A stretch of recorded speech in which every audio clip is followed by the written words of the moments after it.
تو موم مجھے اپنی جائیداد اور اس گھر سے آگ کر دیتی۔ میں یہ نکاح کرنے پر صرف اس لیے راضی ہوا تھا۔ احمد کی زندگی میں تب تو اسے قطعی کوئی اعتراض نہ ہوتا، نور اور سالار کا نکاح ہو چکا ہوتا۔ آج ہی نور اور سالار کا نکاح رکھ سکتی ہوں اپنے گھر میں۔ اگر آپ کو اعتراض نہ ہو تو میں واپس آتی میں تمہاری اور ماریا کی یہ کبھی نہیں ہو سکتا۔ ہمیشہ کے لیے میں ان کا شفٹ ہو جائیں۔ آپ اپنی اس خواہش کے ساتھ موم اور شزا کے لیے میں ہی کافی ہوں۔ اگر میں انکار کر دیتا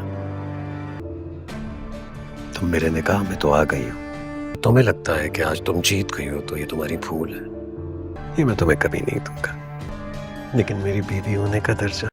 نور جہاں اپنی زندگی میں اتنی خوش ہے، اسے نہیں پتا کہ اس کے لیے ایک نئی مشکل کھڑی ہونے والی ہے۔ نور جسے اپنا محافظ اور شوہر سمجھ رہی تھی، سالار جب اس کا اصل چہرہ نور کے سامنے آتا ہے تو نور بہت ہی پریشان اور حیران رہ جاتی ہے۔ نور کی پھپھو اس کی شادی اپنے بیٹے سالار سے کروانے جا رہی ہوتی، لیکن سالار یہ شادی نہیں کرنا چاہتا کیونکہ سالار ارشما کو پسند کرتا ہے اور وہ اسی سے ہی شادی کرنا چاہتا ہے، اور دوسری طرف وہ اپنی ماں کی جائیداد بھی نہیں چھوڑنا چاہتا۔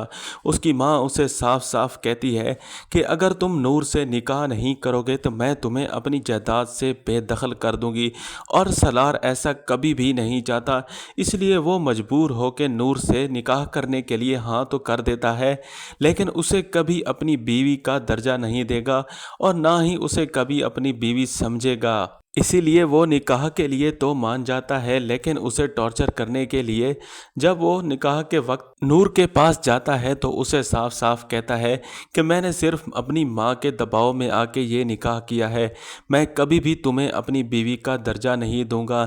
یہ سن کر نور بہت ہی پریشان ہو جاتی ہے۔